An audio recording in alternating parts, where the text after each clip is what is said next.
¿Qué tal? ¿Cómo están? Un gusto saludarlos. Muy bienvenidos. Como siempre, gracias por la sintonía. El día de ayer fue un día para nosotros muy especial. De hecho, lo que es el Día de la Mujer casi queda a un lado porque el 8 de marzo tiene otro significado para Palenque Comunicaciones. Es el día en que mi padre falleció y ayer recordamos 20 años de su partida. Festejamos su vida, sin duda, porque es un hombre al que hay que festejarle cada uno de sus éxitos, sus triunfos, cada uno de los espacios en los que él intervino, porque sin duda fue un hombre que marcó a nuestro país. Tuvimos una bellísima misa en la mañana, ahí junto a todos sus compadres y comadres, estuvimos en un acto altamente significativo, donde nos dimos cuenta que el tiempo puede pasar, pero que cuando alguien siembra una semilla en el corazón de las personas, esa semilla germina y florece, como florecen las flores en el campo, ¿no? Una y otra vez. Y así lo vivimos ayer. Estuvieron allá sus mejores amigos, Pato Patiño, Chino Molina, estuvieron mi tío Hugo Palenque, a quien lo veía de mucho tiempo y le mandó un abrazo infinito. Estuvieron mis hermanos, Carlitos, Adriana, estuvieron amigos de siempre, su gente cercana, su secretaria, su personal, en fin, fue algo realmente inolvidable. Quiero agradecer a todos quienes me acompañaron el día de ayer. Ahí están las imágenes, mis hermanos, la verdad es que no dejamos de llorar.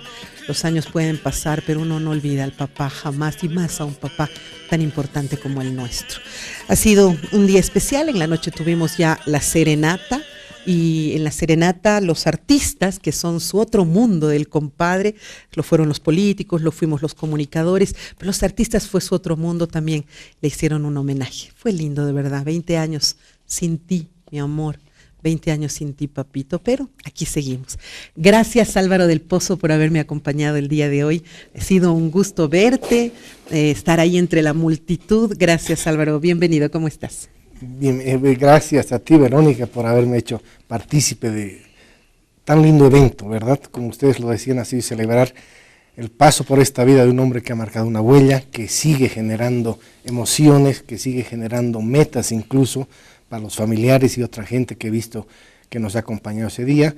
Y además a ti felicitarte, porque ayer también, siendo el Día de la Mujer, te felicito porque desde tu lugar creo que te conviertes en esas mujeres que nos marcan un camino donde esa paridad, esa brecha, tenemos que ya alcanzarla, ¿verdad? Donde hombres y mujeres compartamos los mismos derechos y las mismas obligaciones. Y tú eres un ejemplo y un camino con tus diosas que siempre vas marcando esa luz. Te agradezco muchísimo, de verdad. Hoy día vamos a hablar de la coca, no lo he presentado adecuadamente, diplomático de carrera, abogado de profesión. Vamos a hablar de cómo podemos encarar el tema de la coca, porque es pues nuestra hoja sagrada, es nuestra hoja, la pichamos, nuestros compadres la pichan, tú llevas a alguien a la casa y muchas veces trae coquita para compartir. Vamos a hablar de ese tema el día de hoy. Doy también la más cordial bienvenida a amigos de siempre. Ya habíamos tenido un planteamiento hace algunos días atrás. Franklin Gutiérrez, lo habías planteado acá en el programa como un recurso estratégico, la coca, y un poco a partir de aquellos que estamos titulando el programa de hoy. ¿Cómo estás, Franklin? Bienvenido, abogado constitucionalista y penal. Gracias, Verónica, y a los demás invitados también, que ya los conozco, son colegas, y agradecerte y darte un fuerte abrazo por la misa que se dio a nombre de tu señor padre. Gracias. Que es un hombre heroico, es un hombre de connotación histórica no solamente para Bolivia, sino para todo el continente. Ay, muchísimas gracias, de verdad. Y bueno, de la misma manera, un poco también con el trabajo que ha hecho el gobierno durante todo este periodo, con todo lo que ellos han avanzado en el tema de la coca, está un comunicador social, pero además un comunicador estatal. Le doy la más cordial bienvenida a un amigo de la casa, Manuel Mercado. Querido Manuelito, bienvenido. Verónica, un saludo muy grande para ti, para los colegas que están acá presentes y para toda la gente que te sigue.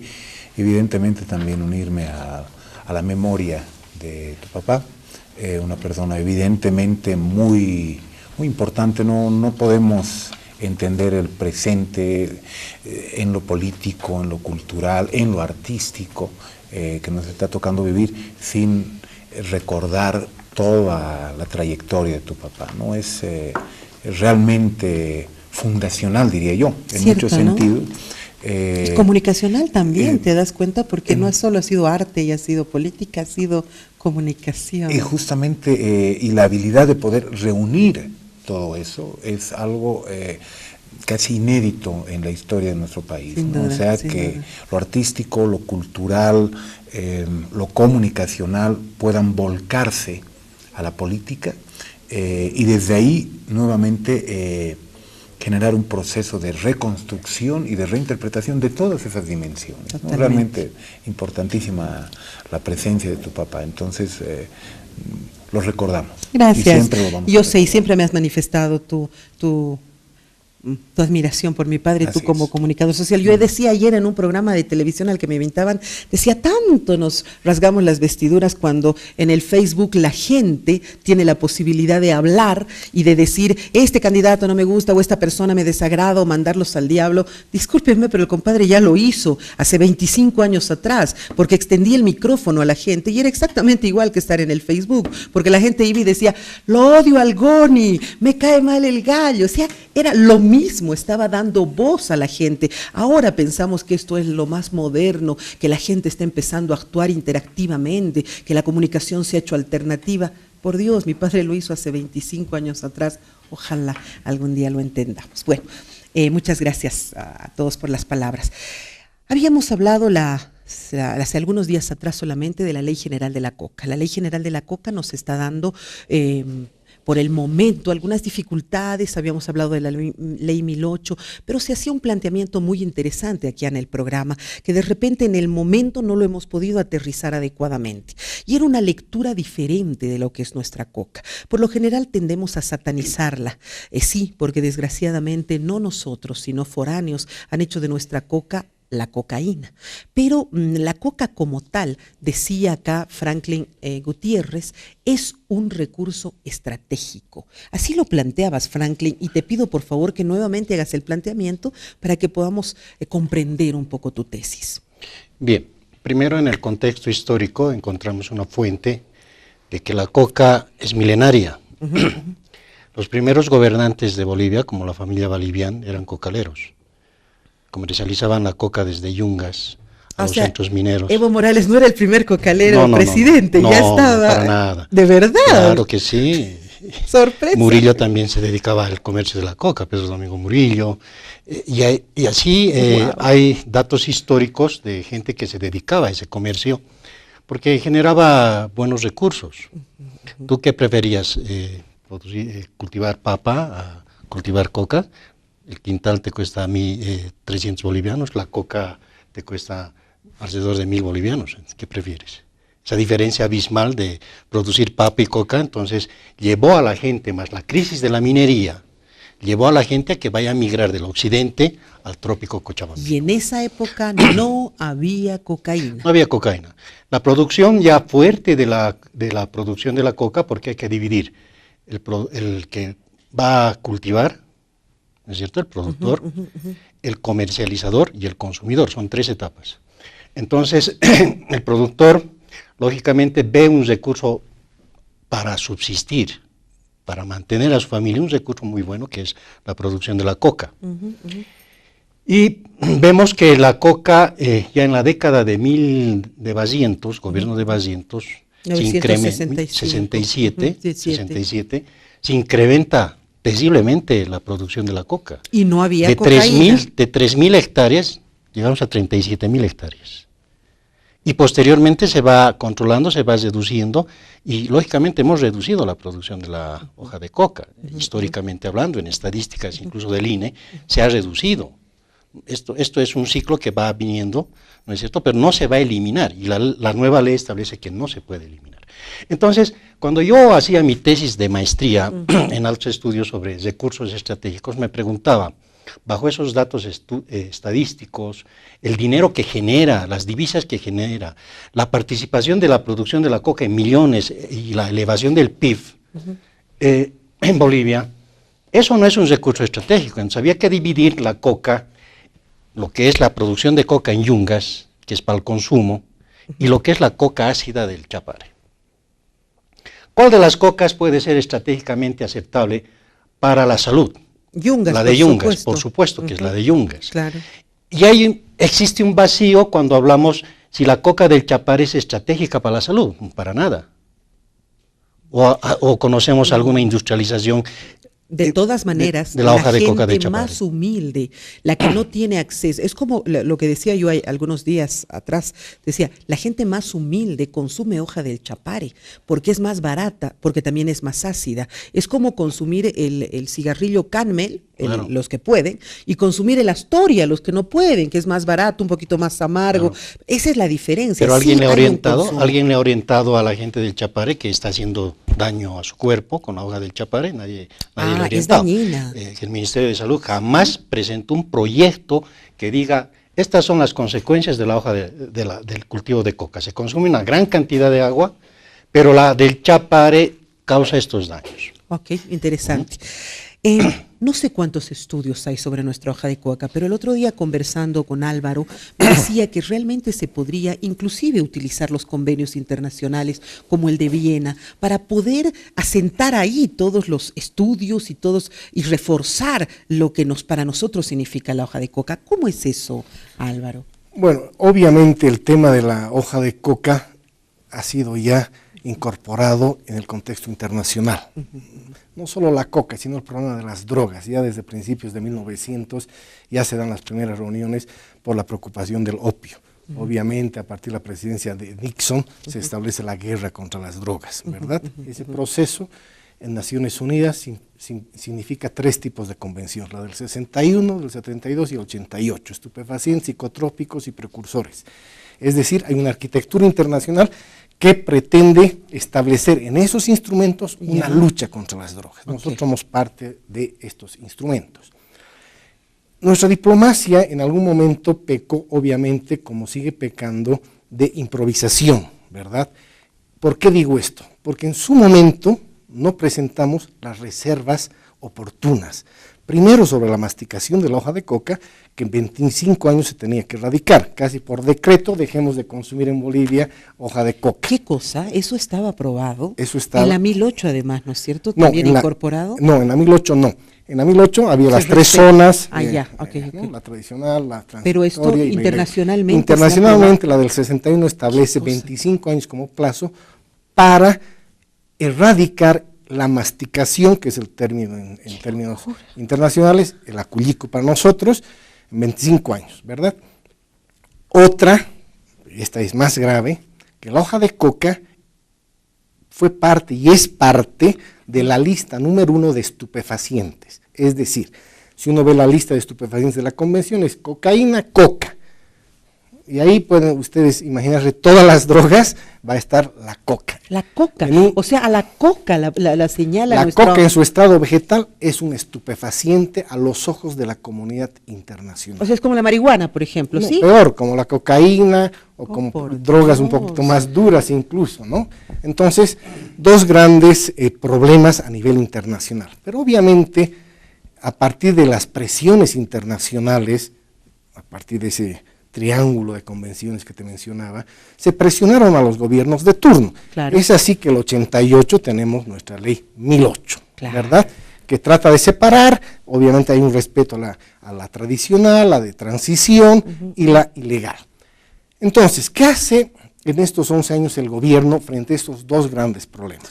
Internacionales, además. Claro, masticación del ojo de coca y la lista de estupefacientes. En el tema número 1, masticación, obviamente nosotros íbamos a ingresar a un incumplimiento de las convenciones si no hacíamos algo, ¿verdad? Ya. Entonces lo que hace el gobierno es denunciar la Convención de Viena del 61. Sí. Se retira de la convención y vuelve a solicitar, cumpliendo los términos, etcétera, y las condiciones, vuelve a solicitar el ingreso a la misma convención, ya de manera de adhesión, Ya. pero con las reservas respectivas. Ok. Bien, salvado el primer problema. O sea, ya no teníamos que dejar de consumir la hoja de coca en 25 años, ya nos salimos de eso, ya no respetamos aquello. Perfecto. Evidentemente. Y la Convención de Viena sobre el Derecho de los Tratados establece ese mecanismo. Ok, ¿verdad? perfecto. Es una mecánica. Muy bien. ¿Qué hemos hecho con la lista número 1? Claro. Que a los ojos del mundo sigue siendo, nos guste o no nos guste, para los ojos del mundo, por ignorancia, por lo que sea, sigue siendo un estupefaciente. ¿Qué hemos hecho? No hemos hecho nada. Epa. Es decir, ¿qué podíamos haber hecho? Es decir, deberíamos haber contratado las mejores universidades, los mejores hospitales, a los mejores científicos, para que establezcan a los ojos del mundo, que todos coincidimos en esta mesa, que la hoja de coca en su estado natural, si bien tiene un nivel de alcaloide, pero que no es nocivo a la salud en el mate, en la masticación, en cualquier otro producto. No hemos hecho. Me pregunto por qué. Obviamente ese lobby va a ser muy difícil, porque tenemos que, de alguna manera, convencer a los países más importantes del mundo de que la coca en su hoja, en su estado vegetal, no es dañina y no puede ser comparable a la cocaína. Por supuesto. Y hay un procedimiento que la Convención lo establece, que es a partir de la OMS, que establece la posibilidad y recomienda que tal estupefaciente sea retirado de la lista, sea pasado a la lista 2, a la lista 3 o a la lista 4. Por lo tanto, existe la posibilidad jurídica de hacerlo. Me parece terrible lo que me estás comentando, me parece dramático saber que, por ejemplo, estaba viendo últimamente algunos documentales relacionados, sin ir muy lejos, a temas como la marihuana, que la marihuana además sabemos lo que significa, pero la marihuana ahora se supone que es una hierba medicinal maravillosa que relaja, que cura de no sé cuántas enfermedades de la vista, es decir, es impresionante, ¿no? Y estudios universitarios, grandes universidades, como dice Álvaro, respaldando todo lo que significa la marihuana y lo fantástica que es. ¿Y nuestra coca? Nuestra coca, no, nuestras comadres no se la ponen en la frente cuando te duele el estómago no tomas coca. ¿Qué ha pasado? La pregunta es, entendiendo, Manuel, que tú tienes el material, ¿se ha hecho estos trabajos, se ha hecho estos estudios, son temas pendientes? ¿Cómo se ha avanzado para poder hacer que nuestra hoja de coca realmente sea respetada en el mundo? Los avances han sido relativamente escasos todavía. Okay. Es un proceso bastante largo, bastante costoso, pero evidentemente es necesario realizarlo. Y es justamente el espíritu de la nueva ley, de la ley de la hoja de coca, de esta ley integral, sí, que busca generar el marco normativo adecuado para poder avanzar de manera más acelerada en ese tipo de iniciativas. ¿Por qué? Para avanzar en la industrialización de la hoja de coca, es necesario contar con ese tipo de estudios, es necesario profundizar más el conocimiento que los bolivianos tenemos sobre esta hoja milenaria. Entonces, no hay suficientes avances todavía, pero yo quería referirme a los puntos de vista que exponen los colegas, porque me parece que están poniendo en evidencia cuáles son las posibilidades que tiene cualquier persona de enfocar la temática de la coca. O sea, es un hecho cultural, es un hecho histórico, social, económico, por un lado, siempre lo fue, y por el otro lado está ese enfoque que también es necesario tenerlo, pero hay que tenerlo de manera separada, referida a la producción de cocaína, es decir, ver a la hoja de coca como una materia prima relacionada a la producción de estupefacientes. Ambas son realidades, son las dos caras de una misma moneda. Seguro. Pero el problema que hemos tenido hasta ese momento ha sido tratar de reducir casi toda la visión que tenía el Estado a esta única visión de la coca como estupefaciente. Sí, claro. ¿Cómo hemos respondido en ambas áreas? Sí. Quizá de manera todavía insuficiente. Sin duda. Porque cuando veíamos a la coca como estupefaciente teníamos una actitud absolutamente limitada, ¿sí? O sea, comprometernos a anular una tradición cultural, un recurso natural que tenemos, más allá de que sea no sea estratégico, y verlo solamente como estupefaciente, o por el otro lado, entrar a una visión tan casi mística, solamente culturalista, que intentaba también anular esta otra realidad que es evidente, ¿no? Entonces, lo que se está intentando hacer ahora es, bueno, y más que intentar, lo que se está haciendo en este momento es separar esas dos realidades, que merecen un tratamiento diferente.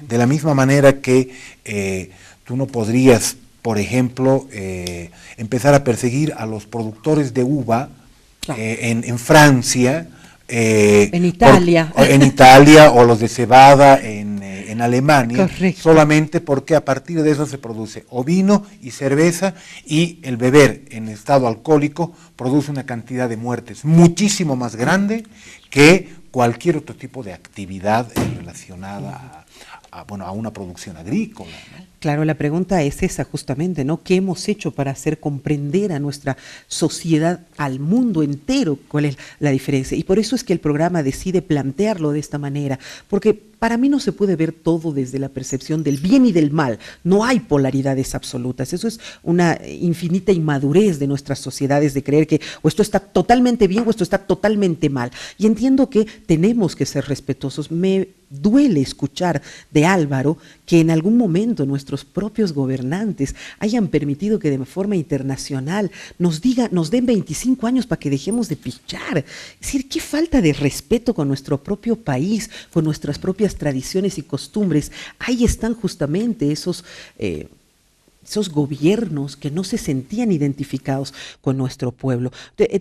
Cuando decíamos que el consumo de droga no produce, por supuesto, produce esas desgracias como el alcohol, asentías. ¿Realmente estamos en posibilidades de declarar a nuestra coca un recurso estratégico? Bueno, es implícito que ya es un recurso estratégico y es una competencia privativa del gobierno central, así lo establece la Constitución Política del Estado en el artículo 298, en su punto 2 romano, inciso 4, que establece que los recursos naturales, como es la coca, y estratégico, que comprenden minerales, estudios electromagnéticos, recursos genéticos, biogenéticos y fuentes de agua, pero me refiero a los recursos naturales estratégicos, que es competencia del gobierno central. Está ahí, pero no está de una forma... Como quiera de que estas constituciones de los modelos de Estados sociales de derecho, hay muchas cosas que no están en la Constitución, pero implícitamente se los entiende que son constitucionales. Correcto.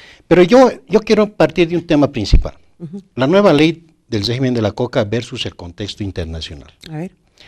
La Constitución Política del Estado, en las disposiciones transitorias, en el punto 9, establecía lo siguiente, y me voy a la Convención de Viena, que es antes de la Constitución, y dice, los tratados internacionales anteriores a la Constitución y que no la contradigan, se mantendrán en el ordenamiento jurídico interno, con rango de ley, en el plazo de 4 años desde la elección del nuevo órgano ejecutivo, desde este denunciará y en su caso renegociará los tratados internacionales que sean contrarios a la Constitución.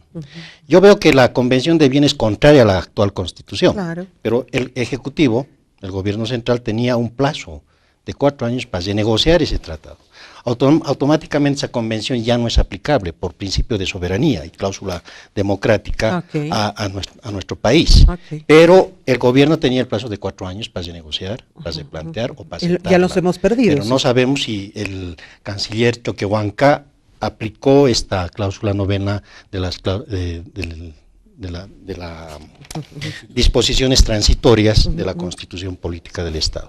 Ahí estaba la posibilidad de que hagamos estos cambios, ¿no es cierto? Sí. Por eso en el anterior programa yo decía que la derogación de la ley 1008 es muy tardía. Esa ley 1008 ya debería estar en la discusión para su derogatoria, ya apenas se había aprobado el nuevo texto constitucional, y no solamente esa norma, todas las demás. Claro que ¿no es sí. cierto? Claro, estamos atrasadísimos con relación a nuestra Constitución. Claro que sí. ¿Cuándo nos vamos a poner al día? Son varios años ya. Teníamos 4 años. Bueno, mira, yo quería hacer un poco, tratando de recuperar lo que decía Manuel. Sí, adelante. Obviamente la mirada de esto tiene que ser muy amplia, ¿verdad? Es muy complejo el tema, y evidentemente existen muchas variables, ¿verdad? Nadie va a discutir en esta mesa y en la sociedad boliviana que la hoja de coca en su estado vegetal, por lo menos en los usos tradicionales, es beneficiosa. Sin duda. Hay que generar una norma, etcétera, etcétera, hay que protegerla, muy bien. Está establecido, no por agentes de la oposición, no por agentes interesados, está establecido por las Naciones Unidas que el mercado legal de la hoja de coca se nutre del 93% de todo lo que sale de los yungas de La Paz. Correcto. Y el 7% del Chapare. Apenas del Chapare, correcto. Lo que a la inversa significa que el 93% de la producción de la coca del Chapare no va al mercado legal. Ahí ya tenemos un problema, ¿verdad? Tenemos que investigar. perdón, y aquí un paréntesis, existe una falta de información total en todos los temas. Cuántos pichean, cuánto se necesita, más allá de las cifras que hemos tenido y conocemos, creemos que hay una falta de información todavía que no se ha establecido realmente cifras que todos nos sintamos cómodos y que sean creíbles. Por lo tanto, este factor que está establecido por las Naciones Unidas, que tenemos nosotros en Bolivia, un territorio que produce hoja de coca y que parecería estar destinada a la producción de cocaína, estamos criminalizando de alguna manera una sociedad que de aquí a muchos años nos puede generar infinitos problemas. Hay registro de 40,000 cocaleros en el Chapare, menos, o sea, más que en los Yungas. Imagínate. Más bien que las tendencias de consumo de droga no están favoreciendo a la producción de cocaína. Se ha estabilizado, ha disminuido las drogas sintéticas, anfetamínicas, son los las que ácidos están están dominando, ahora, etcétera. sí, pero no podemos quedarnos alternativa. tranquilos con eso. Correcto. Y aquí va mi reflexión, digo yo, aquí hay una lucha como parecería que una parte de la sociedad dice todo lo que es coca es cocaína y otra que dice toda la coca es sagrada. Ninguno de los dos está en lo correcto, Claro, ¿verdad? ni un extremo ni el otro siempre. Pero ¿qué pasa desde la mirada? Yo digo, ¿cómo no proteger a un gobierno, a un presidente? El acto de la aprobación de la ley 1008 ha tenido bombos y platillos y parecería una reivindicación. Y aquí quiero insistir en mi punto. De la uva se hace el vino y seguramente hay muchas muertes por alcoholismo. Correcto. Pero la uva no está catalogada en la lista 1. Como dice, ¿no es cierto? Entonces Así es ahí donde tenemos Ahí que trabajar tendríamos que apuntar si queremos ser para poder- coherentes en la revalorización de la hoja de coca. Mientras seamos pasivos a que la hoja de coca y la cocaína sean lo mismo para 180 países, estamos complicados. Aquí, ese es el lugar donde tenemos que apuntar.